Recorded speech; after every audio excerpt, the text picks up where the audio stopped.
Hi guys and welcome back to the channel Deepak Yadav Education. Welcome to the daily current affairs of 22nd of August 2021. तो guys आज है तारीख 22 अगस्त 2021 और है Sunday. आज की तारीख से जितने भी मोस्ट इंपॉर्टेंट करंट अफेयर्स बनेंगे उन सभी करंट अफेयर्स को हम लोग डिटेल में डिस्कस करेंगे। नाउ बढ़ते हैं आगे, शुरुआत करेंगे एक छोटे से मोटिवेशन से, बट मोटिवेशन से पहले आप सभी लोग को हैप्पी रक्षाबंधन। नाउ आज का मोटिवेशन बोलता है dream big, stay positive, work hard and enjoy the journey. देखो, बड़े सपने देखना कोई बुरी बात नहीं है, डेफिनेटली सभी लोग देख सकते हैं और सभी लोग को देखना भी चाहिए, लेकिन बड़े सपने देखने के पीछे एक हार्ड वर्कर बनना पड़ेगा। हमें पॉजिटिविटी रखनी पड़ेगी अपने अंदर। साथ ही साथ जो ये बड़े सपने देखते हैं उसको अचीव करने के लिए डेफिनेटली टाइम भी लंबा लगने वाला है, तो अपनी इस जर्नी को आपको एंजॉय करना पड़ेगा, क्योंकि जब तक इस जर्नी के अंदर एक एंजॉयमेंट नहीं आएगा तब तक आप इन चीज़ों को कंटिन्यू नहीं कर पाओगे। ठीक है, मज़ा नहीं आएगा। जो चीज़ आप कर रहे हो उसको लंबे समय तक आप कंटिन्यू नहीं कर पाओगे, तो इससे काफ़ी हद तक दिक्कतें देखने को मिल जाती हैं। तो हमेशा बड़ा सोचो, डेफिनेटली सोचो, लेकिन उसके प्रति आपको हार्डवर्क का भी रहना है, पॉजिटिविटी भी दिखानी है। साथ ही साथ जो काम आप कर रहे हो उसको एंजॉय करना है, मजे लेते लेते सारे काम करने हैं। तो यहाँ पर ये छोटी छोटी चीज़ें लाइफ के अंदर इंप्लीमेंट करने से काफ़ी बड़े बड़े चेंजेस हम लोग को देखने को मिल जाते हैं। तो देख लेते हैं हमें कौन कौन से आर्टिकल्स का डिस्कशन करना है हम लोग को आज के वीडियो में। तो सबसे पहले हम लोग बात करेंगे India's water crisis and women के बारे में। तो बहुत इंपॉर्टेंट आर्टिकल ये होने वाला है, क्योंकि भारत के अंदर वाटर क्राइसिस काफ़ी हद तक बढ़ चुका है। बहुत सारा डेटा ये बताता है कि आने वाले टाइम पे ये क्राइसिस और भी ज़्यादा इंक्रीज होने वाले हैं। साथ ही साथ इनसे वेमेन्स को काफ़ी ज़्यादा परेशानी हो रही है, तो वो क्या परेशानी है, क्या चैलेंजेस हैं, इन सब के बारे में डिस्कशन होगा। ये जो वीडियो है ये आपका स्टेट पीएससी और साथ ही साथ यूपीएससी के पॉइंट ऑफ व्यू से काफ़ी ज़्यादा इंपॉर्टेंट हो जाता है। सेकंड आर्टिकल में हम बात करेंगे एक इंपॉर्टेंट पर्सनैलिटी की, जहां पर चर्चा हो रही है महाराजा रणजीत सिंह जी के बारे में। आपको मालूम होगा पिछले कुछ दिनों में ये काफ़ी ज़्यादा न्यूज़ में कवर करे गए हैं, क्योंकि पाकिस्तान के अंदर एक इनका स्टैचू था, उसको वेंडलाइज किया गया है, तोड़ा गया है। तो हम लोग डिस्कशन करेंगे कौन थे महाराजा रणजीत सिंह जी, क्या कॉन्ट्रीब्यूशन था इनका, बहुत सारी चीज़ें इनके बारे में जानने के लिए।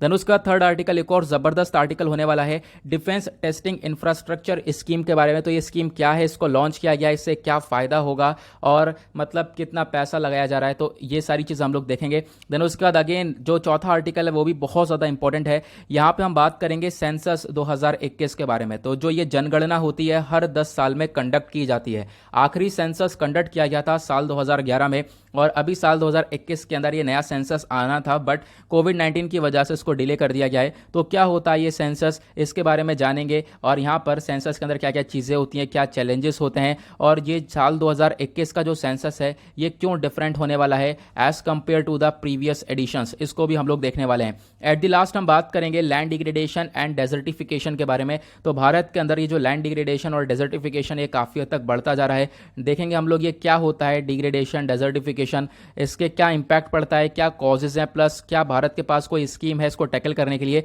ये सारी चीज़ हम लोग जानने वाले हैं। मतलब सेशन बहुत ज़्यादा इंपॉर्टेंट होने वाला है, और सेशन में आगे बढ़ने से पहले वीडियो को लाइक ज़रूर कर देना। नाउ गाइस, आगे बढ़ने से पहले अगर आप लोगों को इस लेक्चर का पीडीएफ चाहिए तो नीचे डिस्क्रिप्शन बॉक्स में आप सभी लोगों को टेलीग्राम का लिंक दिया गया है दीपक यादव एजुकेशन के नाम से, तो जाकर उसको ज्वाइन कर लेना, वहाँ से आप लोगों को इस लेक्चर का पीडीएफ मिल जाएगा। साथ ही साथ ये मेरी इंस्टाग्राम आईडी है दीपक यादव एजुकेशन, यहाँ पर जाकर मुझे फॉलो कर लेना। अपनी जितनी भी क्वेरीज है मुझसे आप लोग पूछ सकते हो। इन दोनों के ही लिंक नीचे डिस्क्रिप्शन बॉक्स में आप सभी लोगों को दे दिया गया है। तो स्टार्ट करते हैं। आज का जो सबसे पहला आर्टिकल है वो एनवायरमेंट के पॉइंट ऑफ व्यू से इंपॉर्टेंट है, और एनवायरमेंट का जो टॉपिक है वो आपका जीएस पेपर 3 के अंदर स्टैंड करता है, तो इसके बारे में आपको ध्यान रखना है। तो पहला आर्टिकल है India's water crisis and women के बारे में चर्चा करता है, क्योंकि वेमेन को काफ़ी ज़्यादा परेशानी हो रही है भारत के अंदर, खासकर इन वाटर क्राइसिस के कारण। नाउ बात करते हैं न्यूज़ में क्यों है, तो मैं आपको सारे सोर्सेस भी दिखाता रहूँगा कहाँ कहाँ से मैंने आर्टिकल्स लिए हैं। तो ये वाला आर्टिकल डाउन टू अर्थ से लिया गया है, और डाउन टू अर्थ एक one of the most important source है करंट अफेयर का, अगर आप लोग यूपीएससी की प्रिपरेशन कर रहे हो या स्टेट पीएससी की प्रिपरेशन कर रहे हो। तो यहाँ पे एक आर्टिकल आया है India's water crisis it's most acute for women. तो यहाँ पर इसके बारे में हम लोग बात करेंगे क्या है ये वाटर क्राइसिस, क्यों यहाँ पर ये वेमेन के लिए इतना बड़ा चैलेंज बन रहा है। तो इंडिया जो है आज के टाइम पर ये पानी की परेशानी से काफ़ी बुरी तरह से जूझ रहा है और सूखा पड़ता जा रहा है। इनफैक्ट यहाँ पे एक डेटा ये बताता है कि जो पानी की कमी है भारत के अंदर, वो कमी तो बढ़ती जा रही है, साथ ही साथ आने वाले टाइम पर और ज़्यादा बढ़ती हुई नजर आएगी। 2050 तक यहाँ पर ही काफ़ी हद तक बढ़ जाएगी। इसके पीछे का मेन कारण आपकी पॉपुलेशन भी है। हमारे भारत की जो पॉपुलेशन है वो लगातार इंक्रीज होती हुई नजर आएगी। अगर हम लोग कंपेयर करें चाइना से, तो कुछ ही साल में हम लोग चाइना को भी टेक ओवर कर देंगे पॉपुलेशन के मामले में, और ये जो पॉपुलेशन है ये काफ़ी सारी दिक्कतों का कारण बनता हुआ नजर आएगा। सबसे पहले बात करेंगे वाटर क्राइसिस के बारे में। तो इंडिया के अंदर जो दुनिया भर की पॉपुलेशन है, ठीक है, दुनिया भर की पॉपुलेशन के अंडर अगर हम देखें तो 16% पॉपुलेशन सिर्फ और सिर्फ भारत के अंदर रहती है। लेकिन अगर हम बात करें फ्रेश वाटर रिसोर्सेज की, तो यहाँ पे 16% जो पॉपुलेशन है वो भारत के अंदर तो रहती है, लेकिन यहाँ पर 4% फ्रेश वाटर रिसोर्सेज अवेलेबल हैं। तो आप समझ सकते हो यहाँ पर पॉपुलेशन कितनी ज़्यादा है, और जो वाटर्स के जो फ्रेश वाटर रिसोर्सेज होते हैं दुनिया भर में, वो यहाँ पर वो जो आपको 4% देखने को मिल जाएंगे। तो कहीं ना कहीं दिक्कत वाली बात यहीं से आपको इस डेटा से देखने को मिल जाएगी। और हाल ही में जो वाटर क्राइसिस है भारत के अंदर, वो काफ़ी ज़्यादा कंसर्न वाली बात यहाँ पे पैदा करता हुआ नजर आएगा। देन उसके बाद मिलियंस ऑफ लोग जो है काफ़ी बुरी तरह से अफेक्टेड हैं पूरे भारत में इस वाटर क्राइसिस से। देन उसके बाद लगभग यहाँ पे बोला जा रहा है 700 डिस्ट्रिक्ट में से 256 डिस्ट्रिक्ट ऐसे हैं जहाँ पर ग्राउंड वाटर लेवल काफ़ी हद तक कम हो चुका है। और ये रिपोर्ट बताई गई है central ground water board data के द्वारा, 2017 से डेटा लिया गया है। तो यहाँ पे आप समझ सकते हो कि जो हमारा वाटर लेवल है वो भी काफ़ी हद तक डाउन होता हुआ नजर आ रहा है। साथ ही साथ यहाँ पर पाइप का कनेक्शन अच्छा देखने को नहीं मिलेगा, ड्रिंकिंग वाटर अवेलेबल नहीं है। उसके बाद यहाँ पे काफ़ी सारे जो सोर्सेस हैं वो अनसेफ हैं। तो ये सारी चीज़ें हैं जो कि वाटर क्राइसिस क्रिएट करती हुई नजर आएंगी। क्वेश्चन ये है इसके पीछे के कारण क्या है। सबसे पहला कारण है पॉपुलेशन ग्रोथ। तो जैसा मैंने आपको बताया कि भारत की जो जनसंख्या है वो काफ़ी हद तक बढ़ चुकी है, इनफैक्ट आने वाले टाइम पर और ज़्यादा इंक्रीज होगी। तो ये सबसे बड़ा कंसर्न है। तो यहाँ पर क्या है, पॉपुलेशन ग्रोथ की वजह से जो वाटर क्राइसिस है ये ज़्यादा देखने को मिल पा रहे हैं। टोटल अमाउंट का जो यूजेबल वाटर है भारत के अंदर वो लगभग 700 से 1200 बिलियन क्यूबिक मीटर्स के बीच में है। आपको ध्यान रखना है, मतलब कितना पानी हम लोग यूज़ कर सकते हैं। जो यूजेबल वाटर है भारत के अंदर वो 700 से 1200 बिलियन क्यूबिक मीटर्स के बीच में देखने को मिलेगा। और अगर हम लोग बात करें तो अगर किसी कंट्री के अंदर 1700 क्यूबिक मीटर से नीचे पानी होगा, मतलब 1700 क्यूबिक मीटर से अंडर में ही पानी देखने को मिल जाएगा, तो वो कंट्री के अंदर वाटर स्ट्रेस सिचुएशन देखने को मिल रही है, वाटर क्राइसिस वाली सिचुएशन देखने को मिल रही है। और यहाँ पे आप देख सकते हो डेफिनेटली इंडिया के अंदर यहाँ पे 700 से 1200 के बीच में है, तो यहाँ पर भी वाटर क्राइसिस देखने को मिल जाएंगे। उसके बाद दूसरा सबसे बड़ा कारण है पुअर वाटर क्वालिटी। आज के टाइम पर पानी ऐसा हमारे पास है, देखो पानी तो है लेकिन ज़्यादातर जो रिवर्स हैं भारत के अंदर, वो जो पानी है उनके अंदर वो ड्रिंकिंग पर्पज़ के लिए नहीं है, उसको आप लोग पीने योग्य नहीं कह सकते, पीने के लिए इस्तेमाल नहीं कर सकते हो। तो जो पुअर वाटर क्वालिटी है इसकी वजह से भी आप कह सकते हो कि बहुत ज़्यादा दिक्कत क्रिएट होती हुई नजर आएगी। पुअर वाटर क्वालिटी कैसे हुई है, देखो बहुत सारे रिवर्स है उनके अंदर इतना ज़्यादा पोल्यूशन फैलाया गया है, ठीक है, जो इंडस्ट्रियल एफ्लुएंस होता है वो फैलता हुआ नजर आएगा, ठीक है। तो ये सारी चीज़ यहाँ पर देखने को मिल जाएंगी। और जो वाटर ट्रीटमेंट फैसिलिटीज़ होती हैं इसमें हमने ज़्यादा इन्वेस्टमेंट किया नहीं है। अगर हम लोग वाटर ट्रीटमेंट फैसिलिटीज़ को थोड़ा सा इंप्रूव करेंगे, यहाँ पे हम लोग पैसा लगाएंगे तो भी हमारी वाटर क्वालिटी इंप्रूव होगी, बट यहाँ पर इन चीज़ों के ऊपर फोकस ही नहीं किया गया है, उस वजह से वाटर क्वालिटी भी डाउन देखने को मिल जाएगी। तो ये भी एक कहीं ना कहीं कंसर्न है वाटर क्राइसिस का भारत के अंदर। देन उसके बाद जो ग्राउंड वाटर है वो हमारा काफ़ी हद तक डाउन होता हुआ नजर आ रहा है। आजकल बारिश भी बहुत ज़्यादा कम हो रही है, डेफिशिएंट रेन हो रहा है बहुत सारे एरियाज़ के अंदर। ऐसा नहीं है सभी एरियाज़ के अंदर बारिश कम हो रही है, बहुत सारे एरियाज़ ऐसे हैं जहाँ पर बारिश के अंदर कमी देखने को मिली है। इसकी वजह से जो ग्राउंड वाटर है उन एरिया का वो काफ़ी हद तक डाउन पहुंच चुका है, वहाँ पे पानी जो नीचे सतह है वहाँ पर भी नहीं देखने को मिल पाएगा। उसके बाद जो कंजम्पशन है वो अनसस्टेनेबल कंजम्पशन हो रहा है, ठीक है, मतलब अनइक्वल डिस्ट्रीब्यूशन है पानी का, कहीं पर ज़्यादा कहीं पर कम इस्तेमाल हो रहा है, कोई प्रॉपर वाटर ट्रीटमेंट फैसिलिटी है ही नहीं, पॉल्यूशन इतना ज़्यादा बढ़ा रखा है, जो लोकल वाटर बॉडीज़ हैं वो कम होती हुई नज़र आ रही हैं, वाटर को पूरी तरह से गंदा कर रखा है। तो कहीं ना कहीं ये भी एक बहुत बड़ा कारण बन जाएगा वाटर क्राइसिस के अंदर। तो भारत के अंदर वाटर क्राइसिस के पीछे ये भी एक बहुत बड़ा कारण आपको देखने को मिल जाएगा। क्वेश्चन ये है कि चलो हमने देख लिया वाटर क्राइसिस क्या है और इसके पीछे के कारण क्या है, लेकिन इसका विमेन के ऊपर क्या इंपैक्ट पड़ा है तो इसके बारे में जानेंगे। सबसे पहला, जो विमेन के ऊपर यहाँ पे काफ़ी बुरा प्रभाव पड़ जाता है, क्योंकि जो विमेन है वो मतलब एक तरीके से इसी जॉब के लिए बनी है, ऐसा यहाँ पे डेटा बताता है कि यहाँ विमेन को पानी कलेक्ट करना है। जो रूरल एरियाज़ है ना, वहाँ पर जो विमेन है वो माइल्स तक चल के जाती हैं, और चलकर जो भी आसपास कोई भी नियरेस्ट सोर्स होगा, मान लो कोई कुआं है या फिर कोई नदी है, वहाँ से पानी कलेक्ट करने का लाने का काम जो है वो विमेन के ऊपर ही है। तो विमेन का कहीं ना कहीं आप कह सकते हो यहाँ पर बहुत बुरा हाल देखने को मिल जाएगा इस वाटर का जो क्राइसिस है इसके इम्पैक्ट के तौर पे ना। अगर हम बात करें तो जब यहाँ पे क्या है सैनिटेशन वगैरह काफ़ी ज़्यादा कम है, मतलब क्या है, देखो अभी क्या हो रहा है ना, ये जो पूरा का पूरा सिस्टम है ये विमेन के ऊपर फोकस कर रहा है। जो विमेन है ये वाटर कैरियर के नाम से कहलाई गई है, मतलब ज़्यादातर फोकस जो विमेन है वही जाती हैं पानी को लेने, अपने आसपास जो भी सोर्स होगा वहाँ से जाकर पानी लेकर आती हैं, अपने घर में मीलों चल के यहाँ पे पानी लेकर आती हैं। और इससे क्या होगा, क्लीन सैनिटेशन नहीं हो पाता है, ठीक है, जो फिजिकल और मेंटल हेल्थ है विमेन की वो भी काफ़ी हद तक कम हो जाती है, विमेन अपने ऊपर पूरी तरह से फोकस नहीं कर पा रही है। तो ये दूसरा बहुत बड़ा इंपैक्ट देखने को मिल जाएगा। क्वेश्चन ये है, क्या भारत का कोई इनिशिएटिव नहीं है जो कि हम लोग चला रहे हो वाटर क्राइसिस को कम करने के लिए? तो डेफिनेटली हमारे बहुत सारे इनिशिएटिव इनिशिएटिव्स हैं, लेकिन बात यह है कि ये अच्छे से इंप्लीमेंट नहीं हो पा रहे हैं। तो इनिशिएटिव क्या क्या है इसके बारे में आपको ध्यान रखना है, एग्जाम में आप लोग एज एग्जाम्पल इस्तेमाल कर सकते हो। तो इनिशिएटिव के अंदर पहला आता है जल क्रांति अभियान, देन उसके बाद national water mission, then national rural drinking water programme, then NITI Aayog composite water management index, जल जीवन मिशन, जल शक्ति अभियान और अटल भूजल योजना। तो ये कुछ यहाँ पर इनिशिएटिव्स हैं जो कि काफ़ी इंपॉर्टेंट है। अगले आर्टिकल की तरफ चलते हैं। अगला आर्टिकल आपका इंपॉर्टेंट पर्सनैलिटीज के पॉइंट ऑफ व्यू से इंपॉर्टेंट है। जीएस पेपर 1 का जब आप सिलेबस देखोगे तो वहां पर आपको टॉपिक देखने को मिलेगा इंपॉर्टेंट पर्सनैलिटी का। यहाँ पर चर्चा हो रही है महाराजा रंजीत सिंह जी के बारे में। यहाँ पे आप लोग पिक्चर देख पा रहे होंगे नीचे की साइड, न्यूज़ में क्यों है तो आप इंडियन एक्सप्रेस का ये आर्टिकल देख पा रहे होंगे। तो जो रंजीत सिंह जी हैं इनका स्टैचू को तोड़ा गया, इनके स्टैचू को वेंडलाइज किया गया है लाहौर के फोर्ट में और बहुत सारे लोगों ने मिलकर इसको तोड़ा है, तो उसी वजह से ये चर्चा में देखने को मिल जाएगा। तो इंडियन एक्सप्रेस से आर्टिकल लिया गया है। कुछ इस प्रकार की जो पिक्चर्स वो इंटरनेट पर देखने को मिली है, यहाँ पे कुछ इस प्रकार से स्टैचू देखने को मिलेगा। तो ये व्यक्ति आप देख पाओगे किस प्रकार से यहाँ पे स्टैचू को तोड़ रहा है और फिर यहाँ पे अलग कर दिया गया स्टैचू को।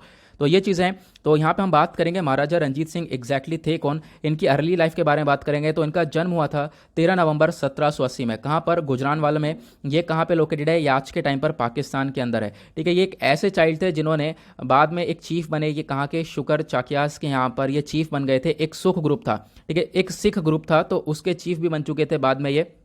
तो आपको ध्यान रखना है। उसके बाद यहाँ पर आप कह सकते हो इन्होंने बहुत सारे एरियाज़ पे कंट्रोल पाया। ठीक है, मतलब कि बहुत सारे जो पाकिस्तान के आसपास इनके जो सराउंडिंग विलेजेस थे वहाँ पर इन्होंने काफ़ी हद तक अपना नाम भी कमाया। देन उसके बाद इनके कॉन्ट्रीब्यूशन के बारे में बात करें तो ये सिख एम्पायर के फाउंडर भी माने जाते हैं। ठीक है, सिख एम्पायर का जो नींव इन्होंने कहीं ना कहीं इन्होंने भी रखा था। ये फाउंडर थे सिख एम्पायर के, क्योंकि इन्होंने जो मिसल्स थे उनको यहाँ पर उठा के फेंक दिया था। ठीक है, क्या था यहाँ पर देखो, पंजाब को रूल किया जाता था पावरफुल चीफ्टियंस के द्वारा। ठीक है, आप कह सकते हो कि जिनको डिवाइड किया गया था टेरिटरी में, जिनकी जो टेरिटरी है उसको डिवाइड कर दिया गया था मिसल्स के अंदर। ठीक है, तो जो टेरिटरीज थी उनको अलग अलग भाग में डिवाइड करके मिसल्स के अंदर डिवाइड कर दिया गया था। लेकिन यहाँ पर महाराजा रंजीत सिंह जी ने इन चीज़ों को ख़त्म किया। एक तरीके से आप कह सकते हो कि मतलब कि इन्होंने जो नॉर्थ वेस्ट इंडियन सब कॉन्टिनेंट है इसको रूल किया था अपनी 19वीं सेंचुरी के आसपास, और फिर इसी वजह से इनको टाइटल दिया गया लायन ऑफ पंजाब का। शेर ए पंजाब इनको बुलाया जाता था, क्योंकि इन्होंने लाहौर को फ्री किया था अफगान इन्वेडर से। अफगान इन्वेडर्स का कंट्रोल के अंदर था ये लाहौर, तो इनको लाहौर को फ्री करते हुए ये नजर आए थे। तो इसके बारे में आपको ध्यान रखना है। नाउ देन उसके बाद इन्होंने जो भी अपनी आर्मी थी उसको मॉडर्नाइज किया, उसको थोड़ा सा यहाँ पे इंप्रूव किया, क्योंकि यहाँ पे इन्होंने काफ़ी सारे स्ट्रॉन्ग पॉइंट्स के ऊपर काम किया था। इन्होंने क्या करा, जो पुराने खालसा आर्मी थी इसको वेस्टर्न एडवांसेस के साथ मिक्स कर दिया। मतलब पुरानी वाली आर्मी और जो वेस्टर्न एडवांसेस जो नई चीज़ें चल रही थी सबको मिक्स कर दिया और एक पावरफुल इंडिजीनियस आर्मी इन्होंने बना डाली। साथ ही साथ large number of European officers को इन्होंने एम्प्लॉय किया। ठीक है, उनको रोजगार दिया, खासकर जो फ्रेंच वगैरह थे, ताकि जो है इनके ट्रूप्स को वो लोग ट्रेन कर सकें, यानी महाराजा रंजीत सिंह के जो भी यहाँ पे सिपाही थे इनको यहाँ पे ट्रेन किया जा सके। तो यहाँ पर ये काफ़ी हद तक काम कर रहे थे अपनी आर्मी को मॉडर्नाइज करने के लिए। और साथ ही साथ इन्होंने एक फ्रेंच जनरल को भी अपॉइंट किया था ताकि इनकी जो आर्मी है उसको आगे बढ़ाया जा सके, उसको मॉडर्नाइज किया जा सके। नाउ लेगेसी की अगर बात करें तो महाराजा रंजीत सिंह जी इन्होंने मतलब काफ़ी बेहतरीन तरीके से वर्क तो किया है। साथ ही साथ एक सेक्युलर रूलर थे। सेक्युलर रूलर ऐसा नहीं था यहाँ पे किसी रिलीजन के प्रति यहाँ पर इनका झुकाव था, बिल्कुल भी नहीं, बिल्कुल सेक्युलरिज्म की तरफ बढ़ते थे। जो भी यहाँ पर इनकी पावरफुल पोजीशंस थी वहाँ पर हिंदूज भी थे, मुस्लिम्स भी थे। ऐसा नहीं था कि हाँ सिर्फ इनकी जो पावरफुल पोजीशंस पर हिंदूज ही हैं या फिर मुस्लिम्स ही हैं, तो दोनों ही कैटेगरीज के, दोनों ही रिलीजन्स के लोग देखने को मिल जाते थे। और साथ ही साथ इन्होंने जो हरि मंदिर साहिब है इसको अमृतसर के अंदर इसको गोल्डन टेम्पल के अंदर बदला। ठीक है, गोल्ड से कवर करने के बाद साथ ही साथ इन्होंने फंडिंग करी थी हजूर साहिब गुरुद्वारा को। ठीक है, तो ये आपको ध्यान रखना है। और ये जो कि एक फाइनल रेस्टिंग प्लेस थी गुरु गोविंद सिंह जी की, तो आपको ध्यान रखना है यहाँ पर भी इन्होंने फंडिंग वगैरह करी थी। नाउ महाराजा रंजीत सिंह जी की जो डेथ है वो लाहौर के अंदर हुई थी जून 1839 के अंदर। 40 साल बाद जब यहाँ पर इस सिटी के अंदर एंटर हुए थे, तो आप कह सकते हो उसके 40 साल बाद इनकी डेथ हुई। डेथ होने के बाद लगभग कुछ यहाँ पे 6 साल बाद जो है पूरा का पूरा जो ये स्टेट है, जो सिख स्टेट था, वो कोलैप्स हो गया, पूरा का पूरा डूब गया।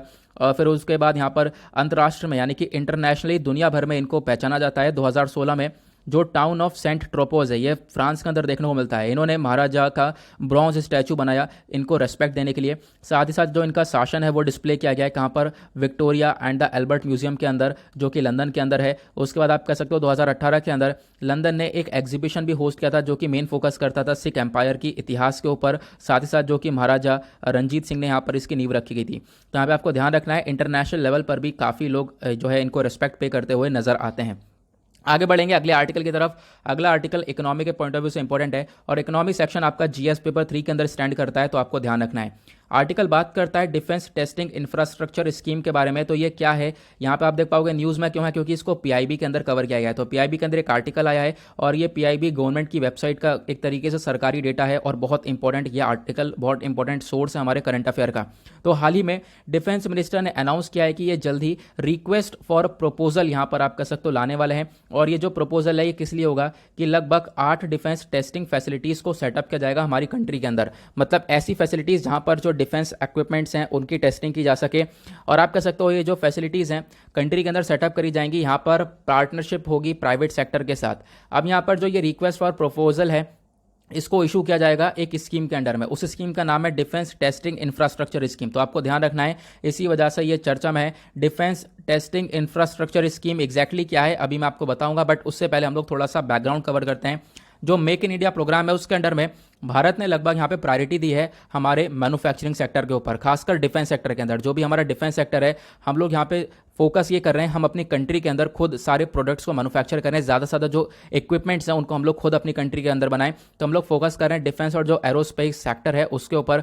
उसके बाद आज के टाइम पर हमारा फोकस ये भी है जो डिफेंस इंडस्ट्रियल कॉरिडोर है इसको एस्टेब्लिश किया जाएगा। इसका अनाउंसमेंट भी हो चुका है। ये उत्तर प्रदेश के अंदर, तमिलनाडु के अंदर एक डिफेंस इंडस्ट्रियल कॉरिडोर को हम लोग बनाने वाले हैं। और भी बहुत सारे इनिशिएटिव्स हैं डिफेंस सेक्टर को इंप्रूव करने के लिए, जैसे कि रिवाइज्ड मेक 2 प्रोसीजर हो गया, इनोवेशन फॉर डिफेंस एक्सीलेंस हो गया, या फिर डिफेंस इन्वेस्टर सेल हो गया। तो ये सारे इनिशिएटिव हैं जो कि हमारे डिफेंस सेक्टर को और ज़्यादा मजबूत करते हैं, हमारे इंडियन इंडस्ट्रीज को एंकरेज करते हैं कि हमारी इंडियन इंडस्ट्री ज़्यादा से ज़्यादा इन्वेस्ट करे, पैसा लगाए हमारे डिफेंस सेक्टर के अंदर। ठीक है, जैसा मैंने बताया यहाँ पर एक इनिशिएटिव डिफेंस इन्वेस्टर सेल भी है। तो डिफेंस इन्वेस्टर सेल को बनाया गया था ताकि ये सारी जो इंफॉर्मेशन है, ठीक है, क्वेरीज हैं इन्वेस्टमेंट से रिलेटेड, अपॉर्चुनिटी से रिलेटेड, वो सारी क्वेरीज को एड्रेस करे, वो सारी क्वेरीज को सॉल्व करता हुआ नजर आए। तो ये कुछ इनिशिएटिव्स हैं जो कि डिफेंस सेक्टर को ग्रो करने में मदद करते हैं। अब यहाँ पर ये जो डिफेंस टेक्नोलॉजी इंफ्रास्ट्रक्चर स्कीम है वो ये क्या है इसके बारे में हम लोग बात करेंगे। इस स्कीम को लॉन्च किया गया था 8 मई 2020 में। ठीक है, 5 साल के लिए इसको बनाया गया है और इसका मेन फोकस यह है कि 6 से 8 हम लोग greenfield defence testing infrastructure facility को सेटअप करें। ऐसी फैसिलिटी बना ले जहां पर हम लोग डिफेंस और एरोस्पेस जो प्रोडक्शन होता है वो कर सकें, साथ ही साथ उनकी जो टेस्टिंग वगैरह है वो भी कर सकें। ठीक है, तो सेटअप टेस्ट फैसिलिटीज़ करने का यहाँ पे काम है। और ये जो टेस्टिंग फैसिलिटीज़ हैं इसको बनाया जा रहा है प्राइवेट इंडस्ट्री के साथ पार्टनरशिप करके। तो आपको ध्यान रखना है। तो इस स्कीम का मेन ऑब्जेक्टिव क्या है? मेन ऑब्जेक्टिव यह है कि ज़्यादा से ज़्यादा जो डिफेंस प्रोडक्शन है वो हमारे कंट्री के अंदर खुद हो, हम लोग ज़्यादा से ज़्यादा जो डिफेंस इक्विपमेंट्स हैं उनको प्रोड्यूस करें। प्रोड्यूस करने के बाद हमारी कंट्री की इकोनॉमी भी ग्रो होगी, प्लस हम लोग जो ये प्रोडक्ट्स हैं इनको दूसरी कंट्री के अंदर भी बेच पाएंगे। ठीक है, तो मेन फोकस किया जा रहा है कि ज़्यादा से ज़्यादा जो एमएसएमई सेक्टर है, जिसको हम लोग माइक्रो स्मॉल मीडियम एंटरप्राइजेस बोलते हैं या फिर स्टार्टअप्स हो गए, ये सब इस सेक्टर में उतरें और आकर डिफेंस सेक्टर के अंदर यहाँ पर ज़्यादा से ज़्यादा इन्वेस्टमेंट होगा और एक तरीके से इसके अंदर पार्टिसिपेशन देखने को मिलेगा। ठीक है, अब यहाँ पे क्या है, उसका बाद दूसरा जो मेन ऑब्जेक्टिव है इस स्कीम का वो यह है कि हम लोग अपनी कंट्री के अंदर जो डिफेंस प्रोडक्शन है उसको आगे बढ़ा सकें। ठीक है, डेफिनेटली वापस से वही बात हो रही है, हम अपनी कंट्री को सेल्फ रिलायंट बना सकें। हाँ, कि मतलब हम किसी को भी डिपेंडेंट ना हो, क्योंकि आज के टाइम पर हम लोग बहुत ज़्यादा जो है चीज़ें खरीदते हैं, जो खासकर जो डिफेंस इक्विपमेंट है बहुत सारी कंट्री से खरीदते हैं, चाहे वो रशिया हो गया, यूएसए हो गया। तो हम लोग इस चीज़ के ऊपर फोकस खत्म कर देंगे, जो दूसरे कंट्रीज़ के ऊपर डिपेंडेंसी है वो खत्म हो जाएगी, हम अपनी कंट्री के अंदर इसका प्रोडक्शन करना चालू करेंगे। अब बात करते हैं पैसे की। तो ये जो स्कीम है इसके अंदर लगभग 400 करोड़ रुपए यहाँ पे अनाउंस करे गए हैं कि लगभग जो आर टेस्टिंग इंफ्रास्ट्रक्चर है उसको बनाया जाएगा आने वाले 5 साल के अंदर। और जो ये पैसा है आप कह सकते हो थोड़ा थोड़ा पैसा, 75% पैसा गवर्नमेंट फंड कर रही है और 25% पैसा जो है प्राइवेट एंटिटीज़ फंड कर रही हैं। तो आपको ध्यान रखना है इसके बारे में। आगे बढ़ेंगे नेक्स्ट आर्टिकल की तरफ। तो अगला article government policies and interventions के पॉइंट ऑफ व्यू से इंपॉर्टेंट है और ये आर्टिकल आपका जीएस पेपर 2 के अंदर स्टैंड करेगा। सेंसस 2021 के बारे में बात हो रही है, जनगणना 2021 न्यूज़ में क्यों है? क्योंकि हाल ही में जो हमारे मिनिस्ट्री ऑफ होम अफेयर्स है इन्होंने लोकसभा में बोला है कि कोविड-19 की वजह से जो सेंसस 2021 है, ठीक है, इसको अभी के लिए पोस्टपोन कर दिया गया है। अभी ये जनगणना अनाउंस करी जाएगी बाद में। ठीक है, अब आने वाला कोई ऑर्डर होगा तो उसके बाद यहाँ पे इस सेंसस को कंडक्ट किया जाएगा। तो भारत के अंदर जो आने वाला सेंसस कंडक्ट किया जाएगा तो ये लगभग 16वां नेशनल सेंसस होने वाला है हमारे कंट्री का। और आपको ध्यान रखना है ये जो जनगणना है वो हर 10 साल के अंदर कंडक्ट करवाई जाती है। ठीक है, इस आर्टिकल को मैं इंडियन एक्सप्रेस के अंदर कवर किया गया, उसके बाद पीआईबी के अंदर भी कवर किया गया था, ऑल इंडिया रेडियो के अंदर भी कवर किया गया था। तो आपको ध्यान रखना है। सबसे पहले हम लोग सेंसस का बैकग्राउंड देखेंगे, जो जनगणना है इसका बैकग्राउंड देखेंगे होता क्या है। तो देखो, जो पहले जो अर्लीस्ट लिटरेचर है जो ऋग्वेदा हम लोग बोलते हैं, वहाँ पर कुछ इस टाइप की चीज़ें थी जो कि पॉपुलेशन को काउंट करने के लिए यूज़ की जाती थी। मतलब जनसंख्या है उसको काउंट किया जा सकता है, देखिए पॉपुलेशन काउंट को मेंटेन किया जा सकता था, क्योंकि जो सेंसस है ना वो एग्जैक्टली पॉपुलेशन के ऊपर ही फोकस करता है कि जो पॉपुलेशन है वो कितनी है, कौन कौन से एरियाज़ के अंदर कितनी कितनी पॉपुलेशन है, एजुकेशन का क्या हाल है, इन सब चीज़ों का क्या हाल है, मतलब एक ओवरऑल डेटा लेना पूरे कंट्री का। तो यहाँ पर ये जो कॉन्सेप्ट है ना ये बहुत पहले ही आ चुका था, लगभग 800 से 600 BC के बीच में। और लगभग यहाँ पर जब मुगल किंग अकबर का शासन चल रहा था तो जो एडमिनिस्ट्रेटिव रिपोर्ट है NA अकबरी, इसको यहाँ पे इंक्लूड किया गया। इसने जो है पूरा का पूरा कॉम्प्रहेंसिव डेटा जारी किया था पॉपुलेशन को लेकर, इंडस्ट्री को लेकर, वेल्थ को लेकर। तो कहीं ना कहीं जो सेंसस का कॉन्सेप्ट है वो हमारे इतिहास से ही चला आ रहा है। पहला सेंसस जो कंडक्ट किया गया था वो हुआ था 1872 के अंदर, आपको ध्यान रखना है, ठीक है। और यहाँ पर आप कह सकते हो कि इसको कंडक्ट किया गया एक उस समय शासन चल रहा था गवर्नर जनरल लॉर्ड मायो का। नाउ ये जो नया, फिर उसके बाद नया एस्टेब्लिश ऑफिस बनाया गया, उसके बाद आप कह सकते हो कमिश्नर लॉन्च करे गए, ठीक है। आप कह सकते हो जो पहला सेंसस है वो पूरी तरह से कंप्लीट हुआ था 1881 के अंदर, 1881 के अंदर। तो आपको ध्यान रखना है लगभग 130 साल पुराना ये इतिहास है, और लगभग तब से लगभग क्या है हर 10 साल के अंदर ये सेंसस कंडक्ट होता हुआ नजर आ रहा है। तो जो सेंसस है इंडिया का, ये एग्जैक्टली मैंने आपको बता दिया क्या है कि जो पूरे का पूरे हमारी पॉपुलेशन है, जनसंख्या है, ठीक है, जनगणना आप नाम से समझ रहे होंगे, जो जनसंख्या है उसका पूरा का पूरा डेटा निकाल कर लाना। तो यहाँ पे सेंसस है, इसके अंदर अगर हम लोग बात करें तो काफ़ी पुरानी चीज़ है, कॉलोनियल मतलब जो अंग्रेज़ों का टाइम था उससे पहले से हम लोग फॉलो करते हुए आ रहे हैं सेंसस को। सेंसस के अंदर क्या होता है, डेटा का कलेक्शन होता है। डेटा जो है वो कलेक्ट किया जाता है डेमोग्राफिक के बेसिस पर, जैसे कि यहाँ पर कोई पॉपुलेशन है उनके अंदर एजुकेशन को लेकर क्या हाल है, जो ये शेड्यूल्ड कास्ट, शेड्यूल्ड ट्राइब्स को लेकर, religion, language, marriage, fertility, disability, occupation, migration जो है इंडिविजुअल्स का, तो ये सारा डेटा कलेक्ट किया जाता है पॉपुलेशन का इस सेंसस के अंदर। तो आपको ध्यान रखना है कि 10 साल के अंदर क्या बदलाव हुआ है इसके अंदर, तो ये इसका सेंसस का ये डेटा आता है। और आने वाला जो सेंसस है ये पहली बार डिजिटल सेंसस होने वाला है, मतलब बिल्कुल डिजिटल में आने वाला है, टेक्नोलॉजी का इस्तेमाल होगा, तो ये ध्यान रखना है आपको। और जो ये सेंसस आने वाला है इसको कनेक्ट करेगी हमारी मिनिस्ट्री ऑफ होम अफेयर्स।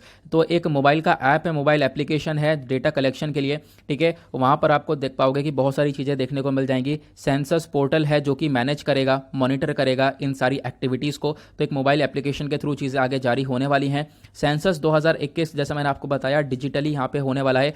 और इसको अगर हम कंपेयर करें पुराने वाले एडिशन से तो क्या बदलाव है, तो सेंसस 2021 में डिजिटल डेटा होगा, जैसे मैं आपको फिर से बता चुका हूं कि यहां पर क्या होगा कि डेफिनेटली एक डिजिटली वे में मोबाइल एप्लीकेशन के माध्यम से जो है चीज़ें कलेक्ट की जाएंगी। और इससे क्या होगा, जो देरी लगती थी पहले सेंसस बनने में वो देरी नहीं लग पाएगी, बहुत क्विकली सारा काम होगा, क्योंकि ऑब्वियस सी बात है हम लोग टेक्नोलॉजिकली ज़्यादा डेटा कलेक्ट कर पाएंगे। उसके बाद census monitoring and management portal भी होगा, ठीक है। यहाँ पर एक पोर्टल, एक वेबसाइट टाइप की चीज़ होने वाली है जो कि मल्टी लैंग्वेज के अंदर होगी। यहाँ पे ऑफिसर्स बहुत सारे होंगे, ऑफिशियल्स होंगे, ठीक है, जो कि यहाँ पर वर्क करने वाले हैं इसके अंदर। साथ ही साथ कोई जो कास्ट डेटा है वो यहाँ पर नहीं देखने को मिलेगा। जो लेटेस्ट सेंसस आपको ध्यान रखना है, जो आज के टाइम का जो प्लान चल रहा है इसमें हम लोग कास्ट डेटा को कलेक्ट नहीं करने वाले हैं, ठीक है, तो इसमें ध्यान रखना है। उसके बाद पहले क्या होता था, पहले वाले सेंसस में कोई ट्रांसजेंडर हेड नहीं हुआ करता था ना, अब यहाँ पर ट्रांसजेंडर हेड भी देखने को मिलेंगे। पहले वाले सेंसस में सिर्फ और सिर्फ मेल और फीमेल का ही ऑप्शन था, बट अब की बार वाला जो सेंसस होगा इसके अंदर कोई एक ट्रांसजेंडर हेड भी देखने को मिल जाएंगे, और ये पहली बार ऐसा देखने को मिलेगा। क्वेश्चन ये है, ये जो जनगणना है इसका इंपॉर्टेंस क्या है, इसकी क्या ज़रूरत है। सबसे पहले तो देखो एक कॉम्प्रहेंसिव सोर्स ऑफ डेटा मिल जाता है हमें, डिटेल सोर्स ऑफ डेटा मिल जाता है, खासकर जो पॉपुलेशन है उनकी हेल्थ का, हेल्थ सर्वे, एजुकेशन सर्वे, एग्रीकल्चर सर्वे, ठीक है, बहुत पर्पज़ के लिए हम लोग इस डेटा को इस्तेमाल कर सकते हैं। देन उसके बाद डिसीजन मेकिंग के लिए हमारे पास डेटा है कि हम लोग जो है कोई भी हमें पॉलिसी लानी है या फिर कोई भी चीज़ लेकर आनी है, ठीक है, तो हम लोग जो है इस डेटा के हिसाब से डिसीजन ले सकते हैं। मैं पॉलिसी मेकिंग की बात कर ही रहा था, यहाँ पे पॉलिसी मेकिंग का ही पॉइंट आ गया है कि जो सेंसस है वो रिस्पॉन्सिबल है कि मान लो कोई सरकार पॉलिसी मेकिंग लानी चाहती है, कोई प्लानिंग करना चाहती है, तो वो उस पूरे के पूरे पॉपुलेशन के डेटा के हिसाब से कर सकती है कि हाँ इस पर्टिकुलर जगह में इतनी पॉपुलेशन है तो यहाँ पर इतनी ज़रूरत होगी, ये फोकस किया जा सकता है। उसके बाद जो आपकी कॉन्स्टिट्यूंसी होती है, मतलब क्या होता है, आपकी कॉन्स्टिट्यूंसी को डेवलप किया जाता है, जैसे कि आपकी पॉपुलेशन इस एरिया में इतनी पॉपुलेशन है, इस एरिया में इतनी पॉपुलेशन है, तो उसके हिसाब से हमारा जो रिप्रेजेंटेशन, जैसे कि कहीं हर एक जगह के जो MLA होते हैं, ठीक है, तो उसका हिसाब यहाँ पर देखा जा सकता है। तो आपकी जो कॉन्स्टिट्यूंसीज है ना उसको एक तरीके से डिवाइड किया जा सकता है, वहाँ पर पार्लियामेंट का, स्टेट लेजिस्लेटिव असेंबलीज़ के अंदर, लोकल बॉडीज़ के अंदर एक आपका अलग से रिप्रेजेंटेशन होता है, ये चीज़ फ़ायदा देखने को मिलेगा। उसके साथ साथ जो भी स्टेट्स हैं जितनी पॉपुलेशन होगी उनके उनके पॉपुलेशन के हिसाब से उनको पैसा वगैरह प्रोवाइड किया जाता है, फाइनेंस कमीशन के थ्रू यहाँ पे एक ग्रांट्स दिया जाता है। तो यहाँ पे क्या होगा, पॉपुलेशन के हिसाब से ये सारी चीज़ें पता चलती हैं, क्योंकि ऑब्वियसली बात है, मान लो कोई स्टेट ऐसा है या जैसा यूपी है, यूपी के अंदर जनसंख्या बहुत ज़्यादा है, तो यूपी को फ़ायदे भी ज़्यादा मिलने चाहिए। ऑब्वियसली बात है, जनसंख्या ज़्यादा है तो, क्योंकि अगर हमारे पास डेटा होगा नहीं, हमें पता नहीं होगा हमारी कितनी पॉपुलेशन है या कितने सेक्टर में कितने कितने लोग हैं, तो फिर इससे क्या होगा, हम लोग सही से चीज़ें को प्रोवाइड नहीं कर पाएंगे, डिसीजन मेकिंग सही से नहीं कर पाएंगे। अब जो ये सेंसस है ना, इसके अंदर बहुत सारी दिक्कतें हैं, बहुत सारे चैलेंजेस हैं। पहला चैलेंजेस आता है एरर नाम का। ठीक है, यहाँ पे क्या है, दो टाइप्स के एरर देखने को मिल जाते हैं, कंटेंट एरर होता है, कवरेज एरर होता है। यहाँ पे कवर, जब हम लोग सेंसस जो डेटा है कलेक्ट कर रहे हैं उस समय कहीं ना कहीं गलती हो जाती है, या फिर कंटेंट वाइज यहाँ पे कहीं ना कहीं गलती हो जाती है, तो एरर तो देखने को मिल जाता है, जिसको ज़रूरत है कम से कम करने की। उसके बाद बहुत ज़्यादा फॉल्स इन्फॉर्मेशन देखने को मिल जाती है। सेंसस कंडक्ट करते वक्त लोगों का बहुत सारा डेटा भी ले जाता है, लोग सोचते हैं कि हमारी सिटीजनशिप ना चले जाए, उस वजह से वो झूठा झूठा इन्फॉर्मेशन दे देते हैं, झूठा डेटा दे देते हैं, जिसकी वजह से यहाँ पर एक दिक्कत देखने को मिल जाएगी। उसके बाद यहाँ पर बहुत पैसा लगता है। सबसे बड़ी बात, एक चैलेंज ये भी है, ह्यूज एक्सपेंडिचर है, थाउजेंड ऑफ करोड़ रुपीज लग जाते हैं यहाँ पर गवर्नमेंट को इस एक्सरसाइज को कंडक्ट करने में। ओके, आई होप आपको ये आर्टिकल क्लियर हो गया होगा। अगला आर्टिकल अगेन एनवायरमेंट के पॉइंट ऑफ व्यू से इंपॉर्टेंट है, और एनवायरमेंट सेक्शन आता है आपका जीएस पेपर 3 के अंदर, तो ध्यान रखना। आर्टिकल बात करता है लैंड डिग्रेडेशन एंड डेजर्टिफिकेशन के बारे में। तो भारत के अंदर ये जो लैंड डिग्रेडेशन है काफ़ी हद तक बढ़ता हुआ नजर आएगा। अगेन डाउन टू अर्थ का आर्टिकल है, यहाँ पे आप लोग देख पाओगे हमारे प्राइम मिनिस्टर ने इस चीज़ के ऊपर फोकस किया है, लेकिन उसके फोकस करने के बावजूद भी डेटा ये बताता है लैंड डिग्रेडेशन कंट्री के अंदर बढ़ा है। तो इस प्रकार से लैंड डिग्रेडेशन देखने को मिलता है, ये कि जो ज़मीन है पूरी हद तक बंजर हो चुकी है, बेकार हो चुकी है। क्या कारण है आगे हम देखेंगे। तो न्यूज़ में क्या है, रिसेंटली एक डॉक्यूमेंट पब्लिश किया गया है इसरो के द्वारा, इंडियन स्पेस रिसर्च ऑर्गेनाइजेशन के द्वारा। उस डॉक्यूमेंट का नाम है desertification and land degradation Atlas. इसने यहाँ पर बताया यह है कि हमारी कंट्री के अंदर रिसेंट ईयर्स में, पिछले कुछ सालों के अंदर लैंड डिग्रेडेशन बढ़ता हुआ नजर आया, जो ज़मीन है वो काफ़ी हद तक बेकार हुई है। ठीक है, ये चीज़ें बताई गई हैं। अगर हम इसे कंपेयर करें पिछले 15 साल में, तो लगातार लैंड डिग्रेडेशन बढ़ता हुआ नजर आएगा। पहले हम फोकस करेंगे लैंड डिग्रेडेशन क्या होता है। लैंड डिग्रेडेशन बहुत सारी कारणों की वजह से हो सकता है, जैसे कि वेदर कंडीशन, मान लो कोई बहुत ज़्यादा गर्मी पड़ रही है, ग्लोबल वार्मिंग हो रहा है, उसकी वजह से भी जो ज़मीन है वो बंजर हो जाएगी, बेकार हो जाएगी, सूखी पड़ जाएगी। ठीक है, सूखी पड़ जाएगी, दरारें पड़ जाएंगी, वो किसी लायक बचेगी नहीं ज़मीन। ठीक है, उसके बाद यहाँ पे बहुत सारे मानव की एक्टिविटीज़ भी हैं, क्योंकि हम लोग पोल्यूशन इतना ज़्यादा फैला रहे हैं, जिसकी वजह से जो सॉइल है, मिट्टी है, उसकी क्वालिटी बेकार हो रही है। तो यहाँ पर क्या है, कहीं ना कहीं लैंड डिग्रेडेशन देखने को मिल जाता है। तो आई होप आप समझ गए होंगे, लैंड डिग्रेडेशन एक ऐसा सिचुएशन है जो कि यहाँ पे आप लोग देख पा रहे होंगे, ज़मीन बिल्कुल बेकार हो चुकी है, किसी काम की बचती है नहीं ना। उसके बाद ऐसा ही डेजर्टिफिकेशन का कॉन्सेप्ट भी है। मतलब क्या होता है, जो लैंड डिग्रेडेशन है, जब वो ड्राई लैंड रीजन के अंदर होगा, जैसे एरिड हो गया, सेमी एरिड, ड्राई जो सूखे एरियाज हैं, तो हम लोग उसको डेजर्टिफिकेशन बोलते हैं। डेजर्टिफिकेशन भी एक ऐसा प्रोसेस है जहां पर बायोलॉजिकल प्रोडक्टिविटी जो होती है ड्राईलैंड की, वो कम होने लगती है। ठीक है, जो सूखी ज़मीन है वहाँ पर, मतलब कोई ज़मीन पहले से ही सूखी है, ठीक है, लेकिन अब क्या है कि वो और ज़्यादा बेकार होती जा रही है, और ज़्यादा बंजर होती जा रही है, तो उसकी वजह से यहाँ पर डेजर्टिफिकेशन देखने को मिल जाता है। जैसे डेजर्ट बोलते हैं ना, तो डेजर्टिफिकेशन आप ऐसे समझ सकते हो, डेजर्ट के ऊपर कोई चीज़ उगाई नहीं जा सकती, कोई प्लांट वगैरह नहीं हो सकता, उसी वजह से यहाँ पर ये डेजर्टिफिकेशन का कॉन्सेप्ट आप लोगों को देखने को मिल जाएगा। लेकिन इसका मतलब यह नहीं कि हमारे डेजर्ट बढ़ जाएंगे, डेजर्ट नहीं बढ़ रहे हैं, ज़मीन और बेकार ही होती हुई नजर आ रही है। ओके, अब स्टेटस के बारे में बात करें तो एग्जैक्टली क्या सिचुएशन है। लैंड डिग्रेडेशन की बात करें तो लगभग 97.85 जो मिलियन हेक्टेयर हैं। अगर हम बात करें हमारे पूरे भारत का जो टोटल जोग्राफिकल एरिया है वो है 328.72 मिलियन हेक्टेयर। तो इसमें से लगभग 97.85 मिलियन हेक्टेयर आपको ये बंजर ज़मीन देखने को मिल जाएगी। इतना एरिया लैंड डिग्रेड हो चुका है, इतना एरिया डिग्रेड हो चुका है, तो आप समझ सकते हो कि ज़्यादा से ज़्यादा जो लैंड है वो डिग्रेड हो रहा है। इसके बहुत सारे नुकसान भी हैं, आगे मैं आपको बताऊंगा। जैसे आप जब ये लैंड डिग्रेड हो चुका है तो यहाँ पे आप कोई एग्रीकल्चर नहीं कर सकते हो, फार्मर के लिए बहुत ज़्यादा दिक्कत है। ठीक है, उसी वजह से डेजर्टिफिकेशन की बात करें तो डेजर्टिफिकेशन भी इसी प्रकार से इंक्रीज हुआ है। तो मतलब दोनों ही चीज़ें इंक्रीज होती हुई नजर आई हैं, ज़मीन ज़्यादातर बेकार हुई हैं। स्टेट वाइज डेटा की बात करें तो राजस्थान, महाराष्ट्र, गुजरात, कर्नाटक, लद्दाख, झारखंड, ओडिशा, मध्य प्रदेश, तेलंगाना, यहाँ सभी जगह पर लैंड डिग्रेडेशन प्लस डेजर्टिफिकेशन दोनों ही इंक्रीज होता हुआ नजर आया है। अब इसके पीछे कारण क्या है। पहला कारण है जो सॉइल कवर है उसके अंदर आपको ये गिरावट देखने को मिल जाएगी। मतलब जो आपका लॉस ऑफ सॉइल कवर है, मतलब कि जैसे रेनफॉल वगैरह हो गया, ठीक है, या फिर आपका जो मतलब रेनफॉल की कमी हो गई, रेनफॉल की कमी की वजह से भी यहाँ पर ही सूखा पड़ता हुआ नजर आ रहा है। उसके बाद आप फॉरेस्ट लगातार कटते हुए नजर आ रहे हैं। ठीक है, जो डिफॉरेस्टेशन जिसको हम लोग बोलते हैं, फॉरेस्ट को काटोगे तो ऑब्वियसली बात है सॉइल के ऊपर एक बहुत बुरा प्रभाव पड़ेगा। ठीक है, सॉइल के ऊपर प्रभाव पड़ने की वजह से डिग्रेडेशन देखने को मिल जाता है। उसके बाद जो लोग हैं वो अर्बनाइजेशन वाली चीज़ें इंक्रीज कर रहे हैं, लोग जो है जंगल काट काट के रहना चालू कर रहे हैं। ठीक है। तो यहाँ पर आप कह सकते हो उसकी वजह से भी लैंड डिग्रेडेशन देखने को मिल रहा है, सॉइल बेकार होती हुई नजर आ रही है। और उसके बाद यहाँ पे दूसरा कारण है वेजिटेशन डिग्रेडेशन का। जो ये हरियाली है वो ऑब्वियस सी बात है कम होती हुई नजर आएगी। और यहाँ पे हम लोग बात करते हैं जो टेम्पररी और परमानेंट रिडक्शन देखने को मिल रहा है हमारे डेंसिटी के अंदर, स्ट्रक्चर के अंदर, स्पीशीज़ के अंदर, जो भी हमारा वेजिटेशन है, वेजिटेशन के अंदर सभी चीज़ें जो भी हमारा नेचर है उसके अंदर बहुत तेज़ी से गिरावट देखने को मिल रही है। उसके पीछे का रीज़न है ह्यूमन एक्टिविटी। और ह्यूमन एक्टिविटी का जो पोल्यूशन है ना, पोल्यूशन की वजह से ग्लोबल वार्मिंग बढ़ रही है, उसकी वजह से सूखा पड़ रहा है, लोग डिफॉरेस्टेशन कर रहे हैं, पेड़ वगैरह काट रहे हैं, लोग जंगलों की साइड काट काट कर घर बनाते हुए चले जा रहे हैं, सेटलमेंट जो है काफ़ी हद तक बढ़ता हुआ चला जा रहा है। उसकी वजह से भी आपको लैंड डिग्रेडेशन वाली दिक्कतें सबसे ज़्यादा देखने को मिल जाएंगी। उसके बाद वाटर इरोजन आता है, ठीक है। यहाँ पर अगर हम लोग बात करें तो फिर वाटर इरोजन भी एक बहुत बड़ा कारण है यहाँ पर। तो वाटर इरोजन की मतलब ये भी रिस्पॉन्सिबल है कहीं ना कहीं डेजर्टिफिकेशन के अंदर। तो जो ये सूखा पड़ा है वाटर की कमी की वजह से भी यहाँ पे आप कह सकते हो कि ये चीज़ें देखने को मिल रही हैं। उसके बाद विंड इरोजन हो गया, विंड की वजह से भी क्या हो रहा है कि देखो पानी की वजह से काफ़ी सारी मिट्टी बह जाती है, उसी प्रकार से हवा जब बह रही है उसकी वजह से भी काफ़ी सारी मिट्टी इधर उधर हो जाती है। तो उसकी वजह से भी यहाँ पर ये जो है लैंड डिग्रेडेशन वाली सिचुएशन देखने को मिल जाती है। और क्लाइमेट चेंज तो अपने आप में एक बहुत बड़ी प्रॉब्लम है। क्लाइमेट चेंज की वजह से भी मतलब जैसे जैसे गर्मी बढ़ रही है उसकी वजह से भी यहाँ पे क्या है सूखा पड़ता हुआ नजर आएगा। अब इसका इम्पैक्ट क्या है, तो इकोनॉमिकली बहुत बुरा इम्पैक्ट पड़ेगा। मतलब देखोगे तो जो एग्रीकल्चर सेक्टर है, जो हमारी एग्रीकल्चर प्रोडक्टिविटी है ना, वो बहुत ज़्यादा कम हो जाएगी।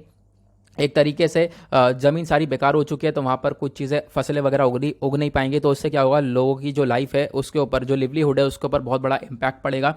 उसके बाद क्लाइमेट चेंज वाली दिक्कत तो है ही। तो क्या होगा, अगर यहाँ पे सूखा पड़ता रहेगा, लैंड डिग्रेड होता रहेगा, उसकी वजह से क्लाइमेट चेंज के ऊपर भी प्रभाव पड़ेगा। क्योंकि हम लोग क्या कर रहे हैं आज के टाइम पर, बहुत सारी ग्रीन हाउस गैसेस छोड़ रहे हैं। तो यहाँ पे ग्रीन हाउस गैसेस जो हो गया, कार्बन डाइऑक्साइड हो गया, इन सबको एब्जॉर्ब कौन करता है? इसको एब्जॉर्ब करता है पेड़ पौधे, जो हरियाली है वो सब एब्जॉर्ब करते हैं, फिर उसके बाद हम लोग को ऑक्सीजन देते हैं। तो आप जब इन सब चीज़ों को काट दोगे, ज़मीन जो है पूरी बंजर हो रही है, तो उससे क्या होगा, यहाँ पर क्लाइमेट चेंज भी बढ़ता हुआ नजर आएगा। जो ग्रीन हाउस गैस है, कार्बन डाइऑक्साइड, ये सब एब्जॉर्ब ही नहीं हो पाएंगे। उसके बाद पानी की कमी देखने को मिल जाएगी। तो यहाँ पे एक इम्पैक्ट ये भी होगा कि वाटर स्कैर्सिटी देखने को मिल जाएगी। लैंड डिग्रेडेशन में क्या होगा, जो ग्राउंड वाटर टेबल है वो काफ़ी हद तक डाउन, क्योंकि गर्मी बढ़ रही है, जैसे मैंने बताया, ग्लोबल वार्मिंग बढ़ेगा, पानी सूखेगा, जो हमारा वाटर ग्राउंड टेबल है वो डाउन पहुँच जाएगा, तो पानी की कमी देखने को मिल जाएगी। उसके बाद जो लोग हैं उनके राइट्स का एक तरीके से आप कह सकते हो कि जो लोग हैं, ठीक है, वो एक तरीके से क्लाइमेट चेंज से लड़ने के साथ साथ आप कह सकते हो लैंड डिग्रेडेशन से भी लड़ रहे हैं। इनके लिए दो दिक्कतें क्रिएट हो जाएंगी। एक तो लैंड डिग्रेडेशन से लड़ ही रहे हैं बेचारे, उसके साथ साथ क्लाइमेट चेंज वाली दिक्कत भी इनको देखने को मिल जाएगी। क्वेश्चन ये है, क्या हमारे पास कोई चीज़ें हैं इन चीज़ों को टैकल करने के लिए? तो बिल्कुल आपको एज ए एग्जाम्पल इस्तेमाल कर सकते हो। इसको ध्यान रखना है कि डेजर्टिफिकेशन को कम करने के लिए, लैंड डिग्रेडेशन को कम करने के लिए हम लोग काफ़ी सारे मेजर्स उठाते हैं। जैसे कि इंटीग्रेटेड वाटरशेड मैनेजमेंट प्रोग्राम है, जो कि मेन काम करता है कि हम लोग ज़्यादा से ज़्यादा जो लैंड है उसको प्रोटेक्शन प्रोवाइड करवा सकें, हमारी नेचुरल रिसोर्स को प्रोटेक्ट कर सकें। उसके बाद एक इनिशिएटिव है डेजर्ट डेवलपमेंट प्रोग्राम, जो भी यहाँ पर आप कह सकते हो डेजर्टिफिकेशन दिख रहा है राजस्थान के अंदर, गुजरात के अंदर, हरियाणा के अंदर, कोल्ड डेजर्ट एरियाज हो गए, जम्मू कश्मीर के अंदर, हिमाचल प्रदेश के अंदर। तो यहाँ पर ये इनिशिएटिव लॉन्च किया गया है कि ज़्यादा से ज़्यादा हम लोग फोकस कर सकें, अपने जो नेचुरल रिसोर्सेज हैं उनको वापस से नया कर सकें, उनको प्रोटेक्शन दे सकें। उसके बाद और इनिशिएटिव यह है नेचुरल एफोरेस्टेशन प्रोग्राम, मतलब ज़्यादा से ज़्यादा पेड़ पौधे लगाए जाएँ। ज़्यादा से ज़्यादा पेड़ पौधे लगाए जाएंगे, ज़्यादा से ज़्यादा पेड़ लगेंगे तो ऑब्वियस सी बात है क्लाइमेट चेंज के ऊपर भी प्रभाव पड़ेगा, साथ ही साथ जो है लैंड डिग्रेडेशन भी कम होगा। उसके बाद एक इनिशिएटिव है नेशनल एक्शन प्रोग्राम, जो कि डेजर्टिफिकेशन को कहीं ना कहीं लड़ने में मदद करता है। देन उसके बाद एट द लास्ट है national mission to green India, इसको अप्रूव किया गया था साल 2014 में। इसका मेन काम भी यही है कि जो फॉरेस्ट हैं उसको यहाँ पे प्रोटेक्शन प्रोवाइड की जा सके और एक तरीके से इंडिया को हम लोग हरा भरा बना सकें। ओके, नाउ इसी के साथ करते हैं लेक्चर को समाप्त। आई होप गाइस आप लोगों को सभी आर्टिकल अच्छे से क्लियर हो गए होंगे। सारे आर्टिकल यूपीएससी और स्टेट पीएससी के पॉइंट ऑफ व्यू से बहुत ज़्यादा इंपॉर्टेंट है। मिलते हैं आप लोगों से नेक्स्ट वीडियो में। आज के लिए bye bye, have a nice day, thank you and Jai Hind.